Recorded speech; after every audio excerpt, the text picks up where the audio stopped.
Well, hello there. This is Preacher Man Piper again. Doc Hatfield coming to you with another story about my life. Now, y'all get tired of these things, you just say so and I'll quit. But anyway, I wanted to tell you about the fiasco on the ship. Out of Toledo, Ohio, I worked on a ship on the Great Lakes. And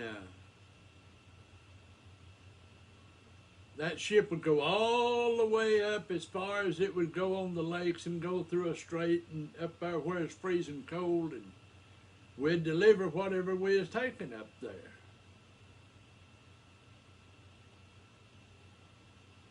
Now I can't remember if we delivered up there or if we picked up, but anyway, we was up there. And so what I did was I worked down in the hole, and that's where the product was.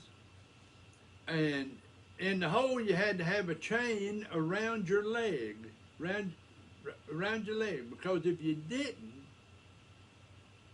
you couldn't keep from falling down in the hopper. And if you fell down in the hopper, you were done for. I mean, you'd just be done for. And so you'd work down in that thing for 12, 14 hours. It was hotter than hot could be. I don't care if it was 10 degrees below zero up on the deck, it was hot in those hoppers. And so we were down there, and what we did was we had big shovels, and we'd be shoveling the stuff down into the hoppers so the hoppers would carry out the product.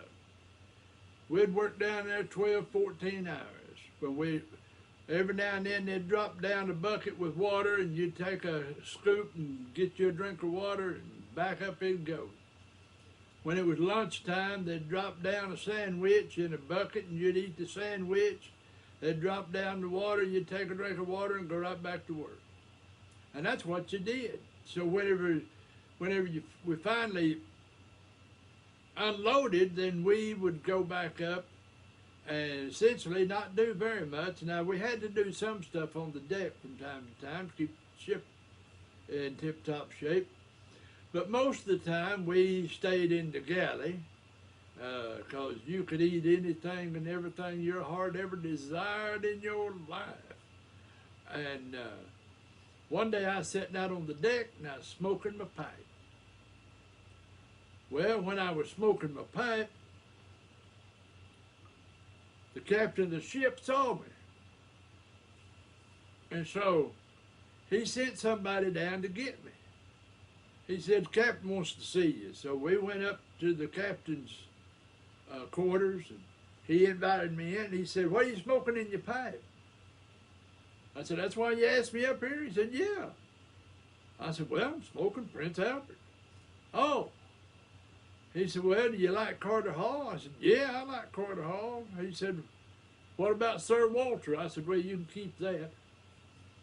I said, I like Velvet, like Captain Black. I said, so we sat down there and we just shot the fat for a while, and then I left. And so about twice a week I'd go up there and we'd just sit around talking and smoking our pipes. And I said, you have very many people on your ship that smoke a pipe? He said, haven't had one as far as I know. He said, now I did have one fellow that smoked a corn cob that said he smoked more cigarettes than he did his corn cob. I said, oh, okay. So he said, how's your tobacco holding out? I said, well, it's getting a little thin. But I said, the store ship will be by here in a little bit, and I'll get off on it and get me some tobacco. He said, well, here, let me just give you this. So he gave me 4 ounces of Carter Hall. I said, hello, that'll work any time now. That'll just work. And so we sat around, we shot the fat again as usual, and went down. Well, then, wasn't but a few days later that he told me that I had to go across on the on the seat to get put on the dock so that I could help tie up. I said, okay, that's fine with me. Now, when I first got on that ship, I saw a thing on there looked like what we call today a Rubik's Cube. It's great big, you know. It's about as big as I am, squared and tall. I said, what's that? They said, well, if somebody falls in the water, we drop those down so that the ship will hit that and keep from killing who's ever in the water. I said, well, that's a good thing. That's all right with me. So when they took me up there and put me on that seat and on that rope to run me across over to that dock, I went about halfway across and the rope broke. I mean, the rope broke. I had on a big old hat and coat and gloves and boots and everything because it was cold. And I jetted down. I mean, I hit that water lickety-split. I went all the way down till I could see underneath that ship. And I said, well, I'm dead. There's no way I'll get up out of here alive. And I come up out of that water, and when I did, I bobbed up out of there, and I screamed bloody murder, and not one sound come out of my mouth. And all of a sudden, I heard plop, plop, plop, plop. And I looked and saw that ship coming toward me, and I said, well, if it's going to kill me, I'm going to be looking at the dock. So I turned around, looked at the dock, and all of a sudden that ship hit those blocks and just screeched like bloody murder. I mean, you could hear it for miles and miles. It was so loud. And then the ship rippled out a little bit. Then it come back in again, did that 4 times before the ships finally stayed. They dropped down a rope ladder and they said, now don't climb, just get on it. And I got on it and they pulled me up. Well, when they pulled me up, everybody on the ship went nuts. I mean, there was a hollering and a shouting and a clapping and everything. Everybody was just happy as could be. I said, what's going on? They said, well, because you lived through that. And I said, well, praise the Lord, I'm glad I did. And the captain said, you go take a shower. You don't worry about working for the next day or two. I said, okay. So I went down and took a shower, and I got out of the shower and was pretty much dressed, and the captain come down and he said, can I ask you something? I said, yes, sir. Exactly who are you? I said, well, you know who I am. Well, then let me ask you this way. Who are you that God would intervene and save your life? I said, I don't understand. Well, he said, I don't want to scare you. But he said, that's the first time in history of our ship that those blocks did not break up and the person get killed anyway. We've had about anywhere from 8 to 10 people fall over the last 35, 40 years. You're the first one that's lived through it. I said, well, I'm sure glad to hear that. He said, well, he said, I just wanted to know who you are. He said, what do you do? Or what did you do before you got on the ship? I said, I'm an evangelist. I said, I do piano concerts. And so he turned around and he walked off.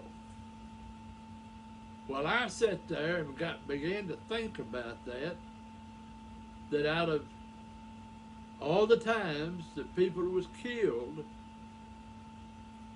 because them blocks really didn't hold, that this was the one time they did. And I reached down and got my duffel bag, and I began to pack, and I packed up my duffel bag full. And I went up top, and I was walking across, fixing to go over on the gangplank, and the captain saw me. He said, where are you going? I said, I'm going home. He said, you don't want to go home now? He said, season's almost over and you'll miss your bonus. I said, let me tell you something.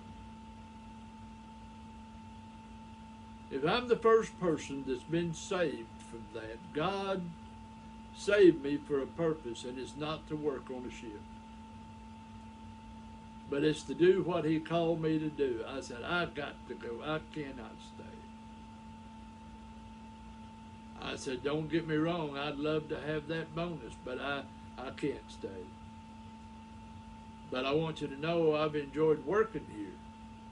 And I've enjoyed our talks together and smoking a pipe together. But I got to go home. So I got on the gangplank, got on the dock, and I went home.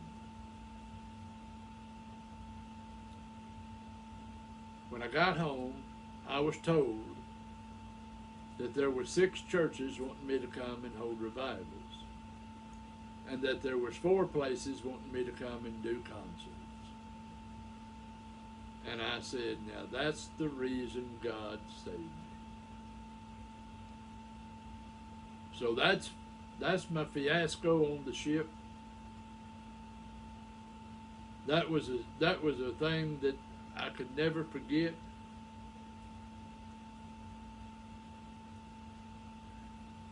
But I will tell you about the time I did forget. And that'll be another story.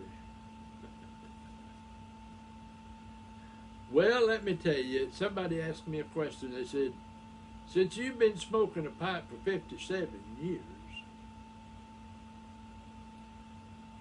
could you show us how to smoke a pipe? And I said, certainly I can show you how to smoke a pipe. I'll be glad to. I said, you take and get yourself a pipe. Got a big hole here and a little hole here. And you fill the pipe with tobacco. Now you don't fill it here because it can't be done. You fill it here. And once you fill the pipe, then you take and you set fire to it, to the tobacco. I said, now here's the thing you got to understand. Be careful with the fire. It could burn the house right to the ground. Yes, indeedy. Gotta be careful with fire. You know, like Mama always used to tell you, don't be playing with fire.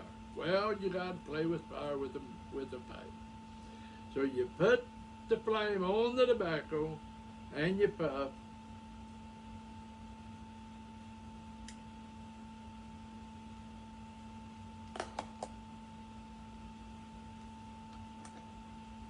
Then you tamp it down a little bit.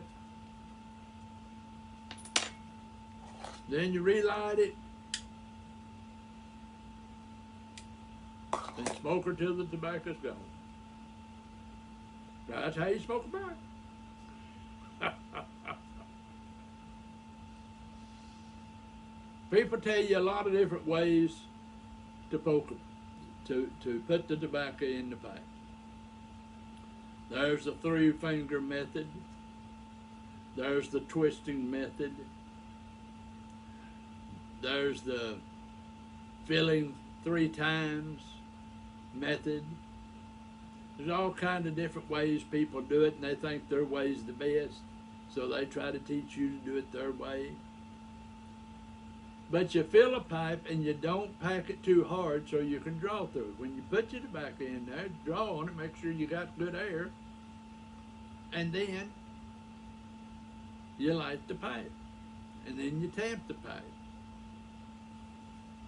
And that's all there is to smoking a pipe. Now it could be, people can make it just as difficult as can be. I've seen people make it so difficult you go, what in the world are you talking about? Just put the tobacco in the pipe and light it. But I've been smoking a pipe for 57 years, and it's just natural to me. Now, I will tell you this, I'm not going to charge you for that bit of information. No bills will be sent out. It's all free of charge. Well, I hope you enjoyed my story today. Next time I will tell you how I did forget about the ship, but about everything else too.